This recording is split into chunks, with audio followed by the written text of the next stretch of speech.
Buenas tardes, chicos. Yo soy el doctor Pérez García, ayudante de la Cátedra de Derechos Reales. El doctor Albrie me encomendó para esta semana que tratemos el tema de las defensas judiciales de las relaciones de poder en el Código Civil y Comercial. Veremos esta clase, las acciones posesorias, y para la clase siguiente veremos las acciones reivindicatorias y por último, para el día jueves, estaríamos viendo las dos últimas acciones que nos quedan, que es la negatoria y la confesoria. En el Código Civil, ya entrando en análisis específico del tema que vamos a tratar hoy, el Código Civil eh, establecía en su articulado la posibilidad de la defensa de la posesión y de la tenencia. Vélez Sarsfield había diagramado un esquema de acciones que iban de acuerdo a la importancia de las relaciones de poder, como lo dice el código actual, eh, y que ese esquema de defensa iba en degradé hacia cuando menor era la relación o el título que ejercía el sujeto activo, tenía una mayor o menor posibilidad de acciones. Era el Vélez Sarsfield, saben ustedes perfectamente que su código civil estuvo basado en citas y en copias de otras legislaciones, y esto llevó a que hubiera un sinnúmero de posibilidades y que muchas de las acciones prácticamente no llegaran a implementarse. Tal es así, fíjense ustedes, que el Código Procesal Civil, establece también un mecanismo de acciones que pretenden tutelar los derechos que le corresponden a aquellos que ejercen la posesión y la tenencia.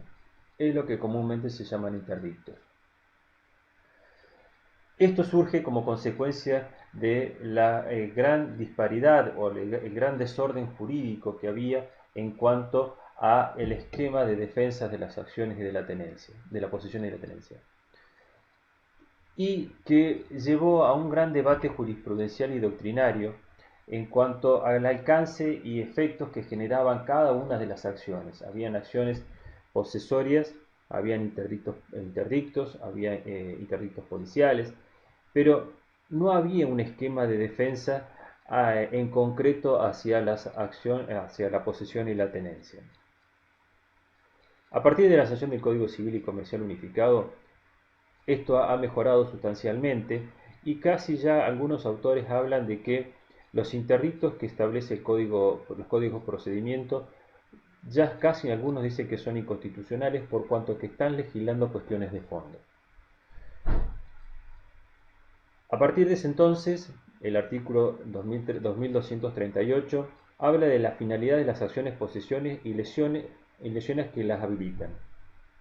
El artículo, en el párrafo inicial, dice: la finalidad es de mantener o recuperar el objeto sobre el que se tiene una relación de poder.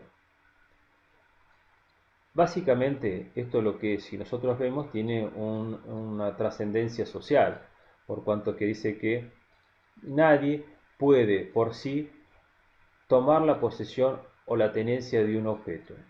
Todos debemos recurrir a las vías legales o las vías judiciales, en caso de que haya conflicto, pero nadie puede tomar de por sí la posesión o la tenencia.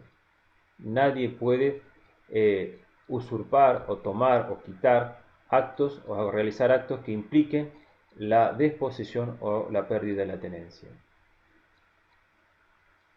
Estos actos, básicamente, que nosotros tenemos que tener en cuenta, se basan en dos actos. Es la turbación, cuando hay actos que no resultan una exclusión, o sea, una exclusión absoluta del poseedor o el tenedor, mientras que el desapoderamiento, cuando hay actos que tienen el efecto de excluir absolutamente al poseedor o al tenedor. Es decir, básicamente sería ejemplos. Básicamente los actos de desapoderamiento sería una usurpación. Yo soy titular de una casa, propietario, tengo el título, tengo la posesión, estoy inscrito en el registro de la propiedad de inmueble como titular del mismo, y un buen día llego a esta propiedad y me encuentro que hay personas que están habitando en este lugar.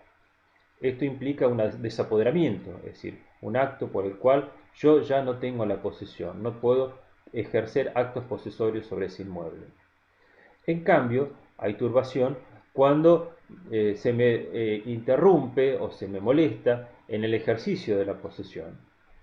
Sería, por ejemplo, que alguien eh, empiece a realizar una obra que implica que yo no pueda acceder libremente a un terreno que es de mi propiedad. En tal caso, ahí ya no hay un desapoderamiento, simplemente hay lo que se conoce como una turbación. No hay una pérdida de la cosa, de la detentación de la cosa, sino que yo no tengo la posibilidad de ejercer la posesión en su plenitud o su apogeo. Esto es importante en cuanto a los actos, porque yo voy a tener que tener dos acciones. Fíjense ustedes, y esto lo hacemos casi anecdótico o casi humorístico, de sentido de humor, en cuanto que nosotros tenemos las acciones en todo en el derecho, que las comparamos con el bisturí o las herramientas de un quirófano. Eh, Tenemos que saber con precisión en qué se las usa, en qué momento se las usan, porque el error en el uso de las mismas implicaría unas consecuencias de las que no deseamos. Por eso nosotros tenemos que tener mucho énfasis en que las acciones, como una herramienta de trabajo que nos permitan llegar a la solución de un conflicto, debemos usarla la que corresponda. Es como también el carpintero, que desea cortar una tabla o una madera y usa el martillo. Eso es obviamente que el resultado no va a ser el deseado. Nosotros en este caso pasa exactamente lo mismo. Cuando nosotros tenemos que ver con precisión, porque no es lo mismo una cosa que la otra, que la turbación o, o el desposeimiento. Tal es así entonces que hay un conflicto, hay un interés por parte del legislador en que ese conflicto se resuelva de determinada manera y que no escape de la órbita del Poder Judicial.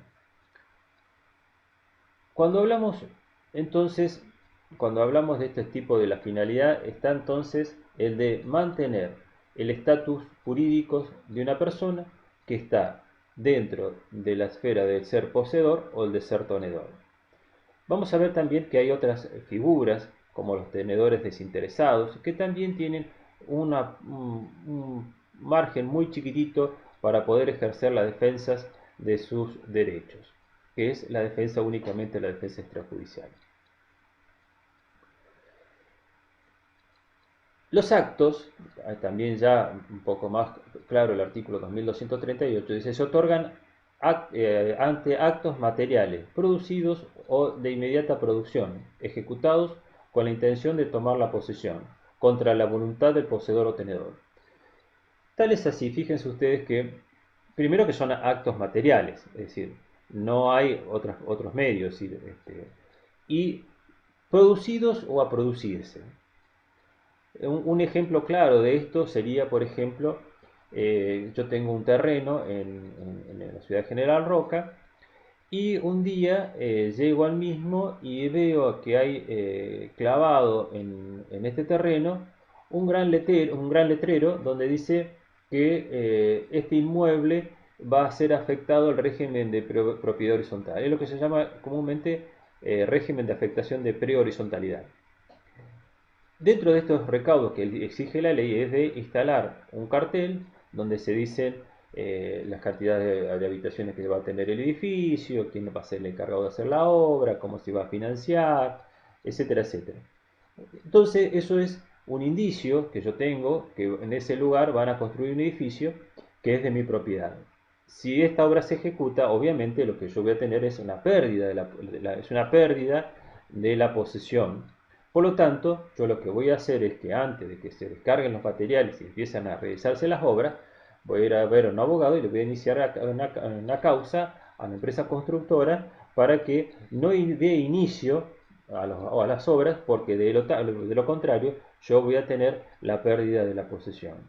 Ya no es un acto turbatorio, es una pérdida de la posesión, porque fíjense ustedes que eh, este acto, la construcción de un edificio arriba de un terreno, es de la magnitud y la importancia tal que ya no es una simple molestia, sino simplemente se está haciendo referencia ya a la pérdida en concreto de la posesión. Evidentemente no, o sea, instalar un cartel no es la pérdida de la posesión, pero si yo dejo que esta obra avance, ya después voy a perder de cierta manera la posesión en la medida que esta obra avance y continúe ya con el acopio de materiales, el llegado de las máquinas, etcétera, etcétera.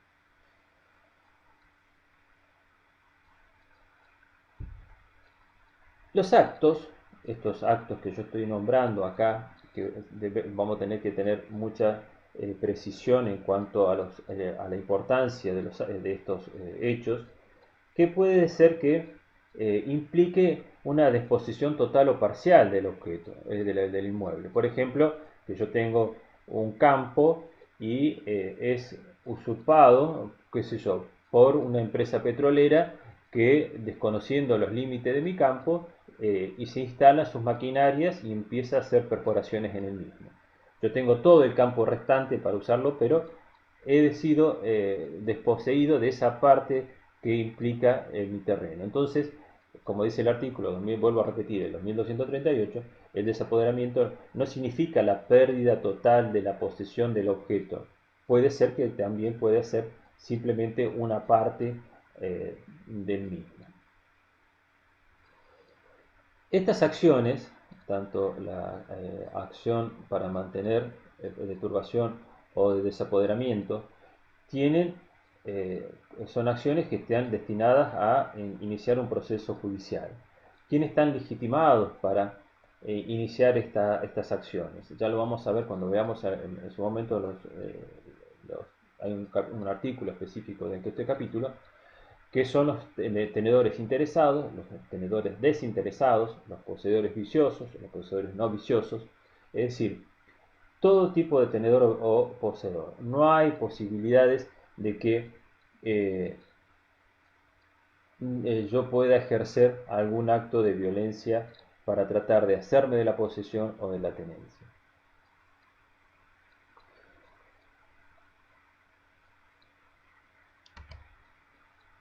El objeto, que puede ser una cosa determinada, puede afectar también una universalidad o una parte de una cosa, es decir, que los objetos por los cuales se defienden la posesión o la tenencia pueden ser cosas, universalidades o parte de una cosa.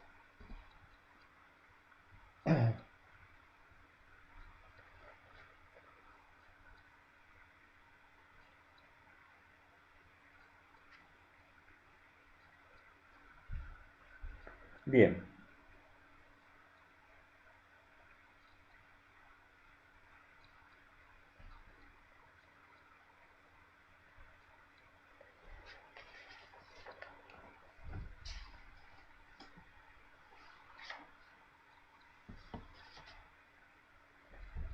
¿cómo hago yo para hacerme de la posesión de la tenencia? Tal es así que el artículo 2239 dice: un título válido no da la posesión o tenencia misma, sino un derecho a requerir el poder sobre la cosa. Es decir, cuando yo constituyo una relación de poder con una cosa, obviamente que la voy a adquirir de quien está ejerciendo ese acto de posesión. Por ejemplo, yo compro una casa. ¿Cómo adquiero la propiedad de la casa? El título real, el derecho real de dominio, a través del título y la posesión. Es decir, que yo voy a tener que ir a un escribano, levantar una escritura pública y ahí se me va a hacer entrega de la posesión. Si esto no sucede, es decir, que yo tengo el título y quien es titular no transmite la posesión, yo no puedo usurpar, hacerme de ella de alguna forma.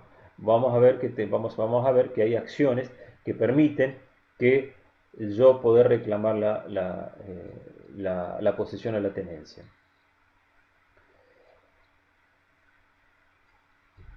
Voy a poder ir contra quien, el tercero, que tiene la posesión. En tal caso lo que voy a tener es una acción reivindicatoria.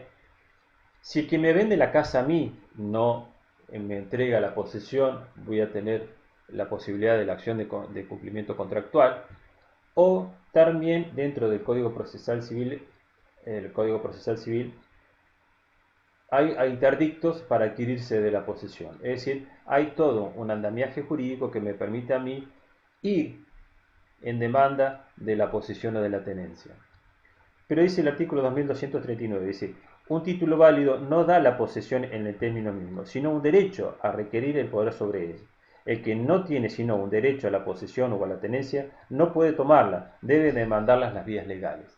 Vemos entonces que este es lo que, que nosotros, si tuviéramos que hacer un análisis un poco más campechano, ya saliendo de la órbita del derecho, decir, es ni más ni menos que mantener el statu quo que se encuentra en la cosa con el sujeto y que no posibilita que esto se transforme en una justicia por mano propia. Es decir, si yo no tengo la posesión y tengo derecho a tenerla, puedo ir directamente con quien la detenta y sacarlo, no sé, de cualquier forma.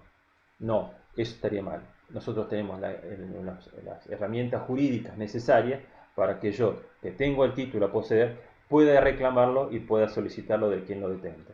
Será el juez que ordenará el desalojo, será la justicia o será la policía, el brazo armado del juez, quien llevará a cabo cada una de sus funciones.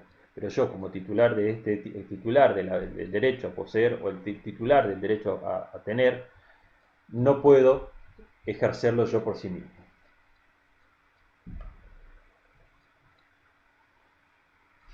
Como ya dije entonces, hay mecanismos que permiten estas herramientas. Dentro de estas posibilidades, y en concordancia con lo que establece el Código Penal, que es la legítima defensa, creo que está en el artículo 34 del Código Penal, el artículo 2340 es un símil dentro del Código Civil, es decir, que estaríamos ante un hecho por el cual una persona pretende desplazarme a mí de la posesión o de la tenencia. Es obviamente con hechos concretos, con actos de violencia. ¿Por qué? Porque si hubiera clandestinidad, no sería factible que yo pueda ejercer la legítima defensa. Un ejemplo, yo tengo una casa en las grutas, ¿sí? Bien, obviamente saben todos ustedes que es un lugar turístico, veraniego, donde muchas personas tienen ahí una casa de fin de semana o de vacaciones y que gran parte de ese tiempo están cerradas, ¿sí? Yo tengo una actividad acá en Roca, soy una actividad de cualquier tipo, y resulta que en enero me voy con toda mi familia a vacacionar a mi casa de las grutas, del cual yo soy el propietario. Y llego allá y me doy cuenta que que en mi vivienda, en mi propiedad, en mi casa, hay una familia viviendo. Hay una persona que dice ser el titular y que no acepta que yo ingrese a la misma. Eso a mí no me da la posibilidad de ejercer actos de violencia. El hombre ya está instalado, el hecho ya se consumó, el desapoderamiento ya se consumó. Bueno, en tal caso yo lo que tendré que es, ni más ni menos que iniciar las acciones posesorias para recuperar la posesión. O sea, yo tengo el título, nadie me desplazó el título, yo lo mantengo. Para eso existe el registro, hay una inscripción donde el cual figura como yo soy el titular, pero he perdido la posesión. En tal caso, en eso no cabría la posibilidad de una defensa extrajudicial. Únicamente yo tengo la posibilidad de ejercer la defensa extrajudicial conforme al artículo 2240 cuando se cometen actos de violencia. Concomitante, en el mismo acto, en el mismo instante, yo repelo ese avance. Por ejemplo, en el caso que yo di de la fruta, que yo esté en ese momento ahí y alguien pretenda ingresar por la fuerza argumentando ser el poseedor de la misma. Yo puedo repeler ese ataque. Dice, nadie puede, el artículo 2240, dice, nadie puede mantener o recuperar la posesión o la tenencia de propia autoridad. Eso es lo que veníamos dicho, ¿no? Lo que habíamos hablado hasta recién, el 2238 y siguientes. Excepto cuando deba protegerse y repeler una agresión con el empleo de una fuerza suficiente. Es decir, que yo tengo que poder ejercer actos de violencia que me permitan a mí poder repelerlos. Y dice, cuando deba protegerse o repelerse una agresión con el empleo de una fuerza suficiente. Es decir, proporcional. Primer requisito. Entonces, la proporcionalidad.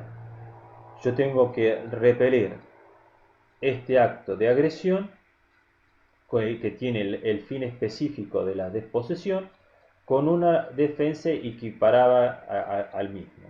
¿Sí? Si yo soy un hombre joven que estoy en el ejercicio de la posesión y que quien pretende la posesión es una persona de 80 años o más y viene sola queriendo ingresar, yo no voy a poder ir y golpearlo por ese hecho. Tendré que tratar de explicarle, de tratar de demostrar de alguna forma que su actitud es errónea. Segundo requisito, que ese acto de violencia, ese acto tendiente a desposeerme, tiene que ser de la impronta tal que no me permita a mí pedir la colaboración de la policía o de las autoridades judiciales. Es decir, que de aceptar o abandonar la posesión, no habría intervalos de tiempo. Es decir, que yo no podría llamar a la policía, yo no podría llamar a presentar una demanda, interponer una acción para que estos actos cesen. Es una posibilidad que se da por ejemplo, qué sé yo, un fin de semana o un feriado. Yo estoy en un campo en la línea sur donde alguien pretende que yo ceda parte del territorio de mi campo o del campo entero y rompe la tranquera e ingresa tratándome a mí de desplazarme y sacarme del ámbito del predio del terreno. Si yo obviamente hasta que yo estoy en un paraje alejado, yo no voy a poder la policía llegar a tiempo. ¿Por qué? Y porque no tengo medio de comunicación, porque los caminos son difíciles de acceder, la ubicación del campo no es muy precisa. Entonces, eso implicaría que la policía llegue tarde. O el acto también es de tan violencia y tan importante que sería, por ejemplo, que una empresa constructora, una empresa constructora que colinda a mi vivienda, empieza a desplazar sus maquinarias hacia mi propiedad y empieza a tirar el paredón, a tirar parte del quincho. En tal caso, me permitiría a mí a subirme a la máquina y decirle, bueno, señores, paren y esto no puede continuar.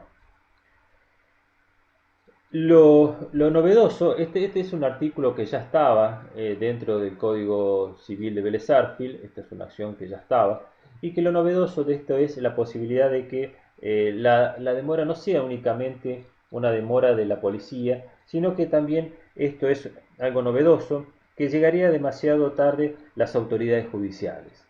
En ese caso también podría darse el caso, ¿no? De que podría darse que la sede, que como que sea justificada la defensa extrajudicial. El afectado debe recabarle sin intervalo de tiempo y sin exceder los límites de la propia defensa. Esta protección contra toda violencia puede también ser ejercida por los servidores de la posesión. Esta es también una de las características propias de la defensa extrajudicial, que los legitimados activos son los poseedores, los coposeedores, los tenedores, los coposeedores, cualquiera sea aún viciosa, y también lo que tiene en este caso que son los servidores de la posesión.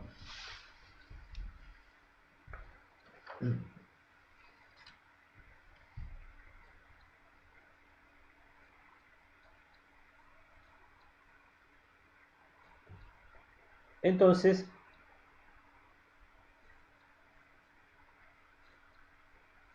vimos entonces, un poco para redondear la idea de las defensas extrajudiciales, que dice que la defensa como una reacción para recobrar la posesión a la tenencia en propia autoridad debe operar de manera inmediata, no hay intervalo de tiempo. Debe ser sin excederse los límites de la propia defensa, el 34 inciso B del Código Penal, que permite que este recurso, cuando se debe repeler una agresión o toda violencia, si bien dice ya no habla de repulsar la fuerza con el empleo de una fuerza suficiente, habla de la racionalidad. Y por último, que lleguen tarde. Bien.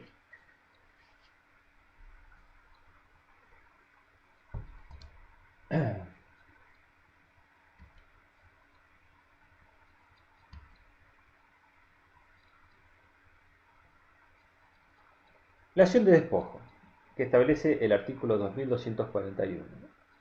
La acción de despojo, como dice el artículo, corresponde a la acción de despojo para recuperar la tenencia y la posesión a todo tenedor poseedor sobre una cosa o una universidad de hecho, aunque sea viciosa, contra el despojante, sus herederos sucesores, particulares de mala fe, cuando los actos resulten desapoderamiento. La acción puede ejercerse aún contra el dueño de la misma, toma la cosa del propio autor. Es decir, lo que yo estoy haciendo acá es ni más ni menos que ir ante la justicia pidiendo la restitución de la posesión o de la tenencia. Por eso, cuando nosotros hablamos, quienes son los legitimados para interponer esta acción, son todos los poseedores y los tenedores, sean de buena o de mala fe, de acuerdo a lo que establecía el Código Civil anterior, anual, viciosa, no hay distinción. Yo lo que tengo que hacer es acreditar el acto del desapoderamiento y que quiero la restitución. No hay argumentación ni de títulos ni de derechos, porque si yo estoy acreditando el título, yo lo que voy a tener es que, ni más ni menos que es una acción de los derechos reales. Lo que yo estoy haciendo acá es acreditar el hecho por el cual he sido desplazado de la posesión o la tenencia. No hay título, acá hay hechos. Lo que yo tengo que acreditar hechos es que yo estaba poseyendo y que a partir de estos actos he perdido la posesión o la tenencia. Esto soy como sujeto activo. ¿Contra quién dirijo la acción? Obviamente la dirijo contra el despojante, es decir, como sujeto pasivo de la relación. Yo soy el sujeto activo, yo soy demandado, soy actor, y la acción la dirijo contra una persona que va a ser la demandada, que es el despojante, el heredero, sucesores particulares, dueño del bien, contra titulares de obra nueva, acreditada la realización de la obra, no es un derecho real. Bien, es decir, obviamente que yo voy a hacer contra el despojante o sus herederos. Si el despojante fallece, obviamente que lo voy a decir contra sus herederos, es decir, eh, como una condición de que los herederos continúen la persona del causante. Los sucesores particulares, es decir, el despojante, ¿qué hizo? Cometió el acto de despojo y transmitió esa posesión a otras personas. Puede ser por cualquier medio, puede haber sido por donación, etcétera, etcétera. Pero ojo, yo no estoy acreditando el título, sino que este sujeto que produjo el acto de desapoderamiento le transmitió a unos sucesores particulares. También yo, poseedor o tenedor, puedo dirigir la acción contra el dueño del bien. ¿Por qué? Porque acá no estamos ventilando títulos, sino estamos defendiendo la posesión o la tenencia. Quien es el dueño, como bien dijo el artículo anterior, no puede ir él y hacerse de la posesión. Si lo hizo, mal, porque va a tener que devolver la posesión y va a tener que ir a las vías judiciales por el título. Acá lo que estamos protegiendo es la posesión. el dueño del bien, el dueño entre comillas, porque fíjense, yo siempre lo relaciona con los bienes inmuebles, que son ejemplos más claros, o los automotores. En cambio, las cosas tienen un régimen más light, más amplio, y bueno, es ya más conflictivo acreditar la titularidad del dominio. Pero el dueño, por ejemplo, que yo compro una casa, eh, perdón, yo vendí mi casa, no entregué la posesión, entregué el título, no entregué la posesión, por ejemplo, que establecimos que yo iba a quedarme en esa casa durante un año, ya transcurrió el año, yo no tengo dónde alquilar, no tengo plata dónde alquilar y me quedo en esa casa. El dueño, teniendo el título ya en su poder, no tiene la posesión. Entonces, ¿qué hace? Intenta mi desplazamiento de la posesión para tener perfeccionado el derecho real de dominio. Eso no lo puede hacer. También dice, y por último, también esta acción la puedo dirigir contra los titulares de obras nuevas. Es lo que yo dije, por ejemplo, en el ejemplo del caso anterior, ¿no? Cuando hablábamos del cartel. Acreditada la realización de la obra, no el derecho, no el del derecho real.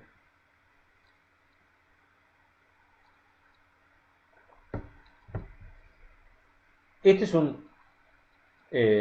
un daño potencial. Es decir, eh, un daño potencial en cuanto a que la obra todavía no implicó o no implica un desapoderamiento. Está la potencialidad. Entonces yo en este ámbito, si bien no se produjo el despojo, el desapoderamiento, sí lo puedo hacer es pedir que esos actos cesen. Las obras estas pueden ser que estén dirigidas en un terreno lindero o sobre mi terreno. Si la obra pone en riesgo la posición de mi dominio o de mi bien, implica también actos desposesorios.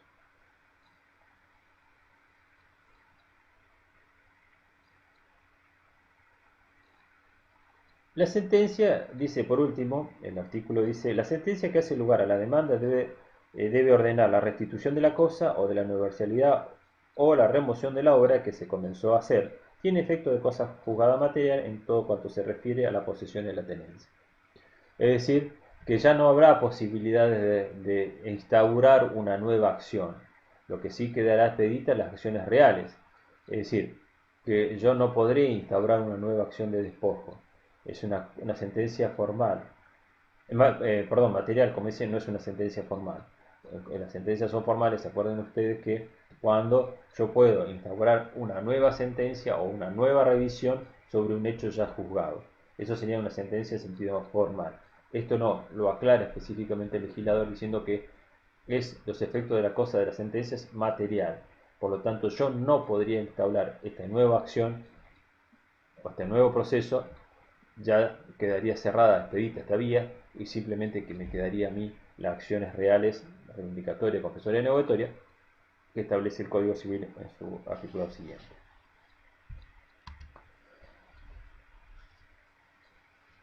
Bien.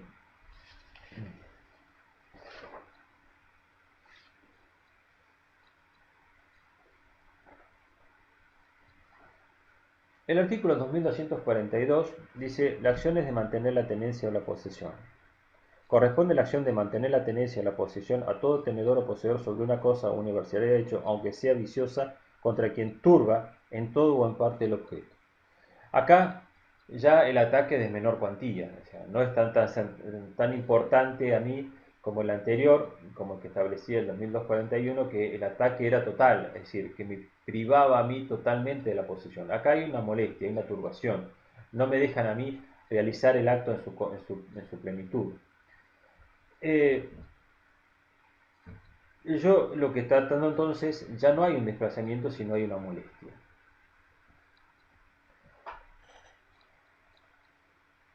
Los actos, al igual que le establece el artículo 2241, pueden ser actuales o potenciales, eminentes a producirse. Es decir, que por ejemplo, están haciendo, eh, yo tengo la posibilidad de, qué sé yo, de que poder tener un amarre y poder bajar una lancha al río, ¿sí? Eh, Resulta que el vecino está realizando obras en el río que está desviando el cauce del río. Está bien, es una actividad un tanto compleja porque bueno, va a haber otros interesados, va a haber el ente provincial del agua, va a estar el DPA, pero bueno, pongámosles un ejemplo más sencillo, que yo no pueda atracar ya mi lancha, y estos son actos que me permiten a mí que en algún futuro yo no voy a poder usar más el río y yo no voy a poder usar mi lancha. Voy a poder usar el predio para vivienda, para explotación agrícola ganadera, pero yo no voy a poder a usar más mi lancha. Entonces, estos son actos turbatorios, ¿ves? Yo puedo ir al juez, decirle, señor juez, quien está haciendo estos actos, de alguna manera, en un corto plazo, va a poder, no voy a poder yo realizar estas obras, no voy a poder usar más mi lancha, entonces es una actitud potencial hacia futuro, que si de continuar mi vecino con estas obras, yo no voy a poder ya usar más el río y por lo tanto me vería turbado en mi posición o tenencia. Yo lo que dice el artículo entonces dice que en estas acciones, las potenciales o eminentes, lo que se hace es una medida de no innovar, que generalmente se lo conoce como unas medidas cautelares, que impiden que quien está haciendo la obra avance hasta que se resuelva el conflicto.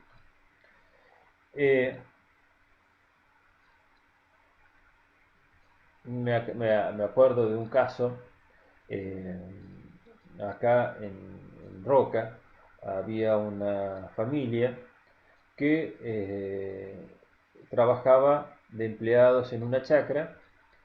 El propietario de la chacra le dio el fondo de la misma, el fondo del terreno, en la parte de atrás, para que vivieran, hicieran una casa y que criaran animales.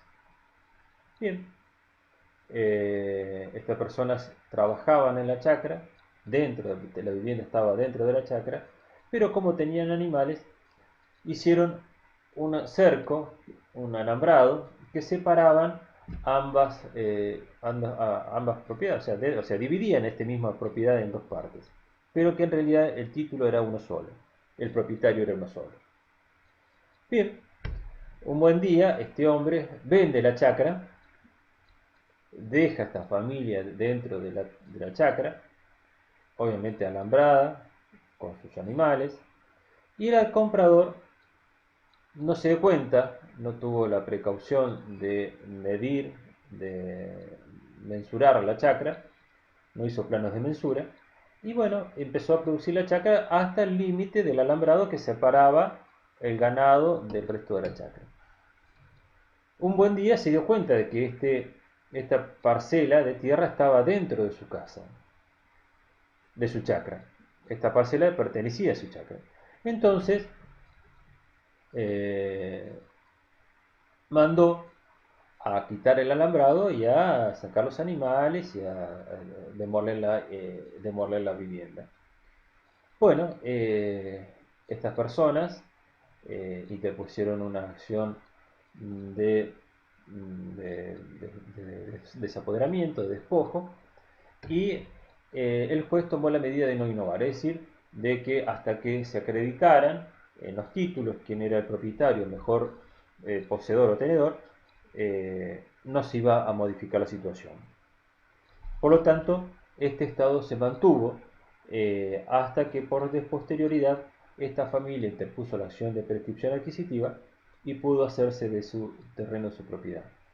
Es decir, había pasado el tiempo suficiente para poder adquirir. Pero fíjense ustedes que esta medida de potencial de pérdida de la posesión o de la tenencia, en este caso sería de la posesión, implicaba entonces el suspender toda medida hasta tanto se pudieran acreditar en los títulos quién era el verdadero dueño de esos terrenos. Bien, Dice este artículo en el segundo párrafo, estas acciones comprenden la turbación producida por las amenazas fundadas de sufrir un desapoderamiento y los actos que anuncien la inmediata realización de una obra. Es decir, como entonces son los actos potenciales. Al igual que el artículo 2241, la sentencia tiene efecto de cosa juzgada material, es decir, que ya no quedaría nada más que las acciones reales para poder defender nuestros derechos.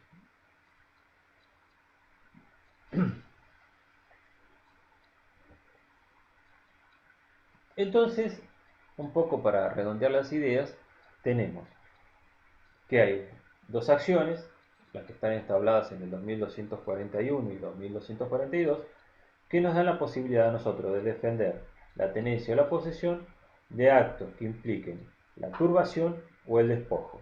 Es decir, no hay otras acciones, salvo la defensa extrajudicial, pero con las limitaciones que ya hemos visto, la contemporaneidad, la racionalidad, la demora, etcétera, etcétera. Es decir, dentro de esos parámetros podemos nosotros tener en cuenta que son actos de violencia que nosotros no podemos repeler en ese mismo instante. Tenemos estas dos acciones. Bien,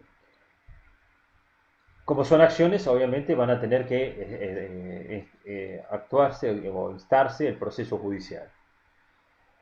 El código, este código ya escapa un poco, algunos doctrinarios dicen, bueno, pero está avanzando en cuanto a las leyes de procedimiento. Ya el código en esta parte legisló que cómo se defienden. Bueno, ahora se introduce en un campo del proceso, en el campo del derecho procesal. Algunos autores dicen que es inconstitucional, ¿no? Por cuanto que el artículo 5 de la Constitución Nacional, las provincias delegaron al Fuero Nacional la realización de los códigos de forma, no de fondo, perdón, de fondo, no de forma.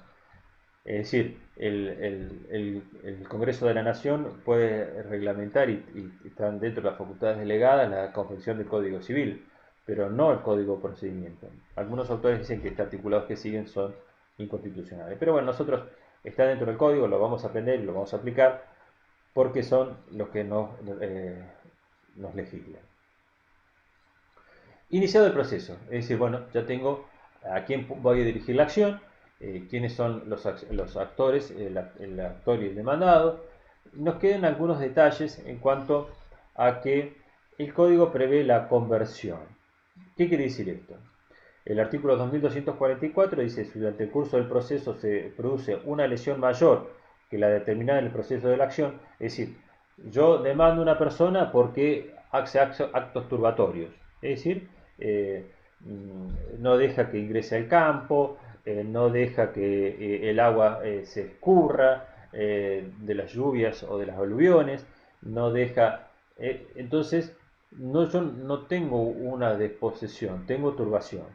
Me rompe los alambrados, no sé, hace, qué sé yo, rompe la medianera, no levanta una nueva, simplemente que la rompe y no sabemos bien hasta dónde la quiere llevar.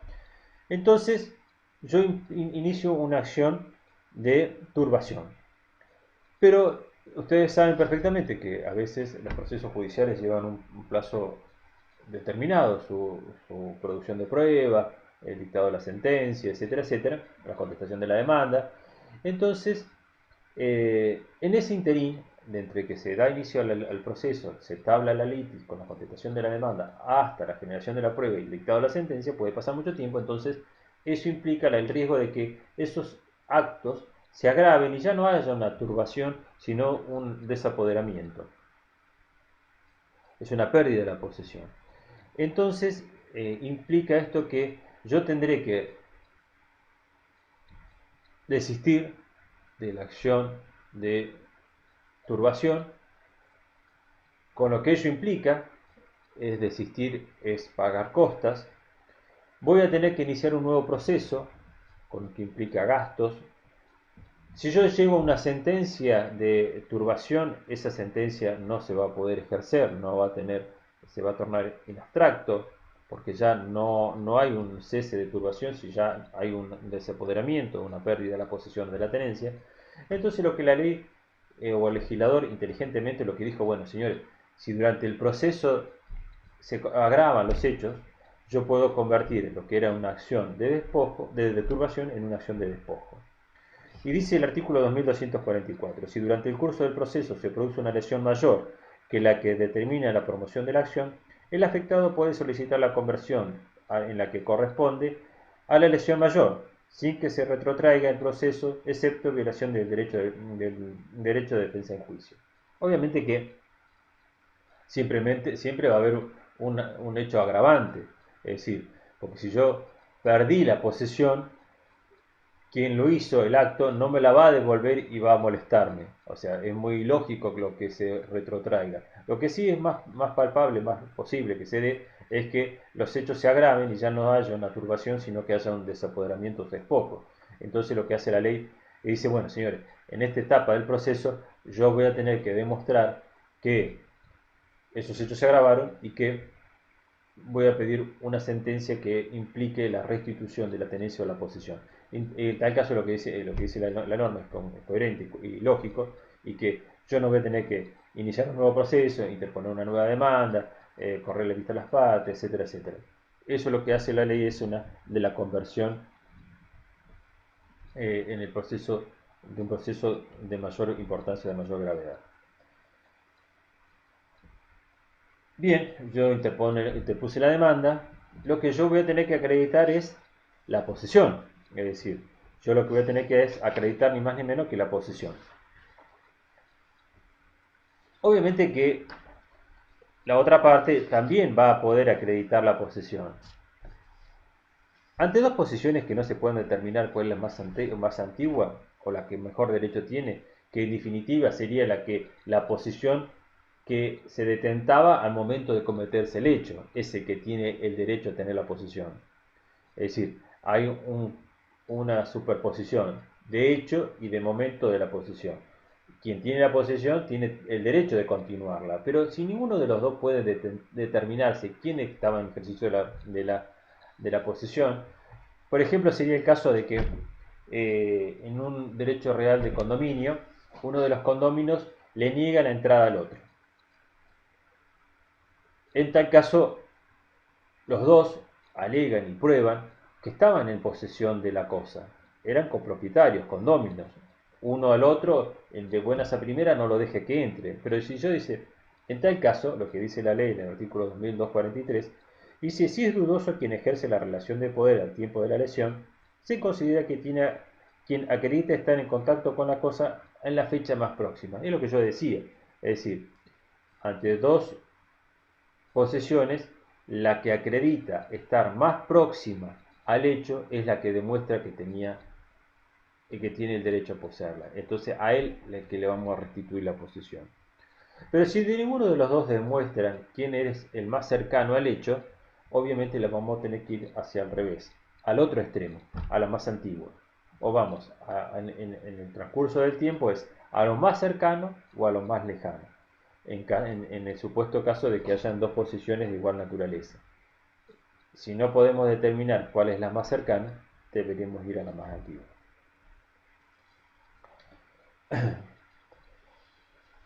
Bien,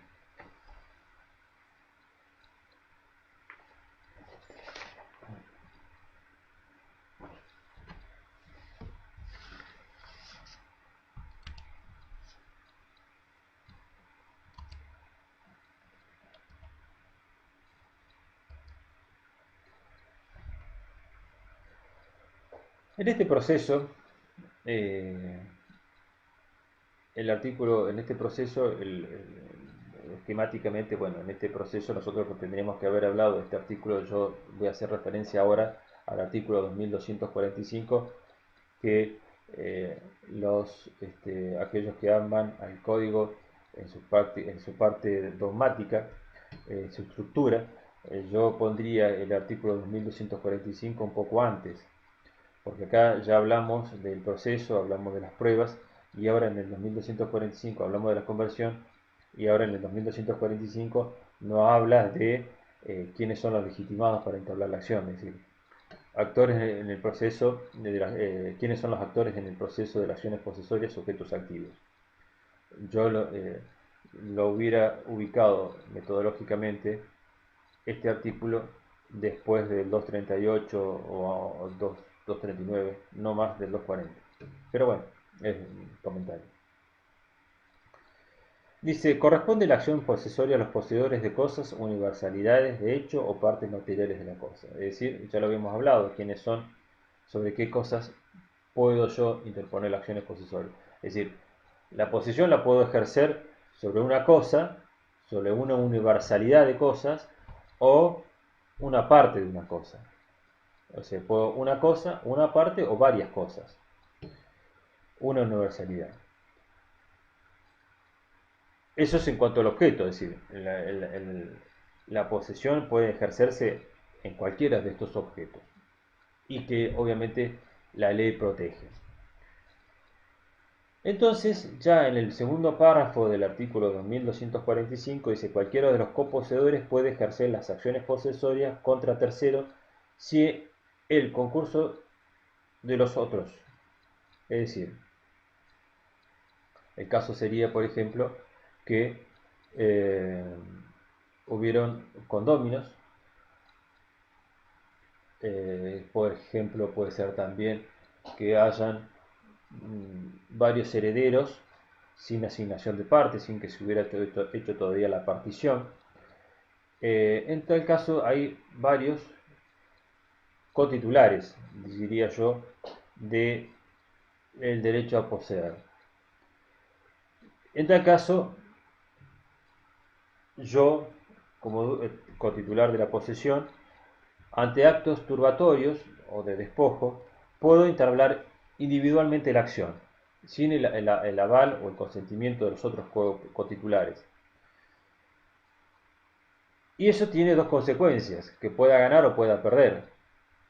Si yo gano, obviamente va a beneficiar a los otros cotitulares. Es decir, si yo gano en la posesión, yo soy uno de los herederos o soy uno de los condóminos que inicio la demanda y gano en el proceso y que implica el desplazamiento o el cese de los actos que ponen en riesgo mi tenencia o mi posesión, beneficia a los restantes.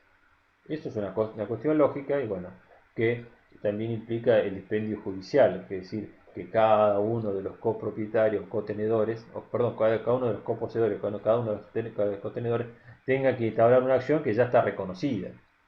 En cambio, si soy vencido, en tal caso me permite la negación al que cada uno de los cotitulares como tenedores o coposeedores también pueden entablar las acciones, le estaría restringiendo el derecho de la defensa en juicio.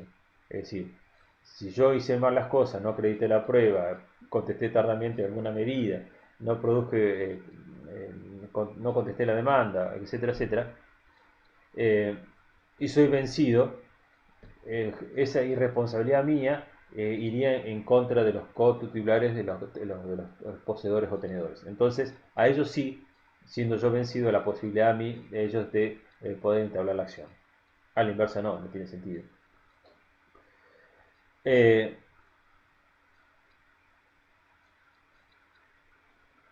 No procede, él dice, sigue diciendo el párrafo segundo del artículo 2245, dice, no procede esta acción cuando la cuestión entre coposeedores solo se refiere a la extensión mayor o menor de cada parte. ¿Sí? Yo tengo el derecho real de condominio y tengo, por ejemplo, el 30% de un campo y el otro copropietario tiene el 60%. Pero resulta que, bueno, no está el campo, no está mensurado, no está delineado, no está demarcado.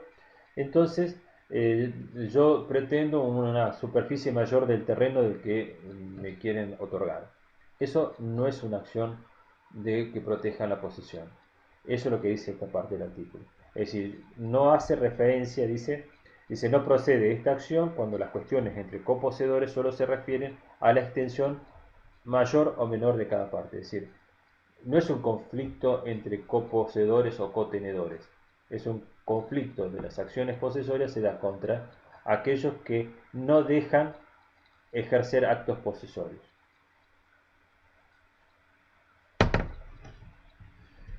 Dice, el tenedor puede ejercer las acciones posesorias por hechos producidos contra el poseedor y pedir que estos se reintegren en la posesión. Es decir, por ejemplo, que alguien, yo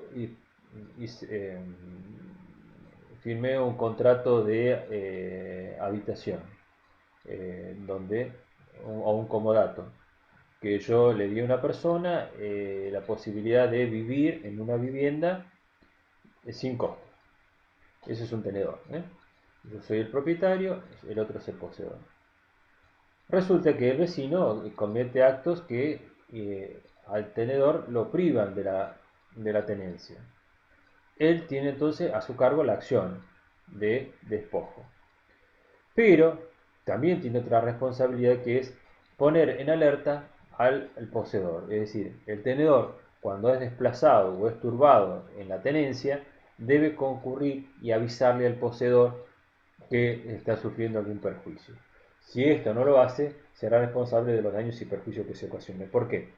Y porque eh, va a ejercer actos que no podría defenderse un verdadero poseedor.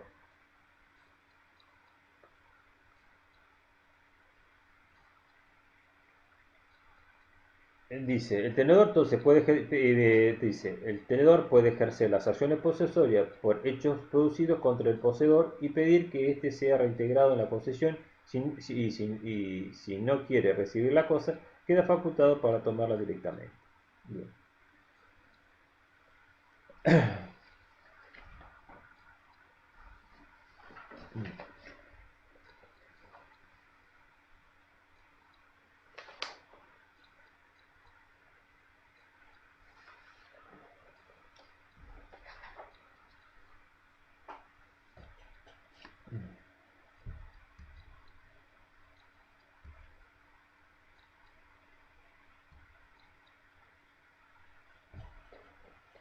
Por último, el artículo 2246 dice: las acciones posesorias tramiten por el proceso de conocimiento más abreviado que establecen las leyes procesales, o que la determine el juez atendiendo las circunstancias del caso.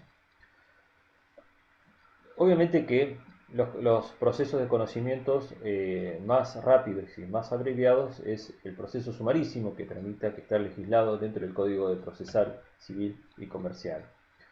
El Código de Procedimiento establece entonces cómo es el proceso sumarísimo, porque permite conocer y reanudar la posesión o la tenencia dentro de los ámbitos normales que estaba. Ustedes saben que esto es a los efectos de, puede ser a que devolverle la tenencia, a devolverle la posesión, o como ya dije, que puede ser una medida precautoria, es decir, que cesen los actos preparatorios. En tal caso, dice que puede ser que estos actos sean tan complejos y de tanta magnitud, que el juez puede decidir que el proceso de conocimiento no sea el sumarísimo, puede ser, sino puede ser el sumario o puede ser el proceso ordinario, por cuanto que la trascendencia de los actos que se investigan, la prueba que tiene que producirse, el juez puede tomar la decisión de modificar el, el proceso a seguir. También lo pueden pedir las partes, es decir, no es una prerrogativa que tiene únicamente el juez. El juez o las partes pueden cambiar el proceso. Tal es así que el artículo 2246, si el juez razona que el trámite de conocimiento más abreviado no es el marco más conveniente para llevar adelante las acciones posesorias, teniendo en cuenta la prueba, las particularidades de las partes intervinientes, la diversidad de las cuestiones que se ventilan, la imposibilidad de ejercer el ejercicio pleno del derecho de defensa de las partes, podrá elegir de oficio o a pedido de parte que las contienda se encamine bajo las reglas de otro proceso de conocimiento. Es decir, que en principio va el más abreviado que establece. Fíjense ustedes que habla de los códigos de procedimiento, que cada una de las provincias puede legislar, o sea, es una cuestión que escapa a la órbita del proceso del Código Civil y Comercial de la Nación.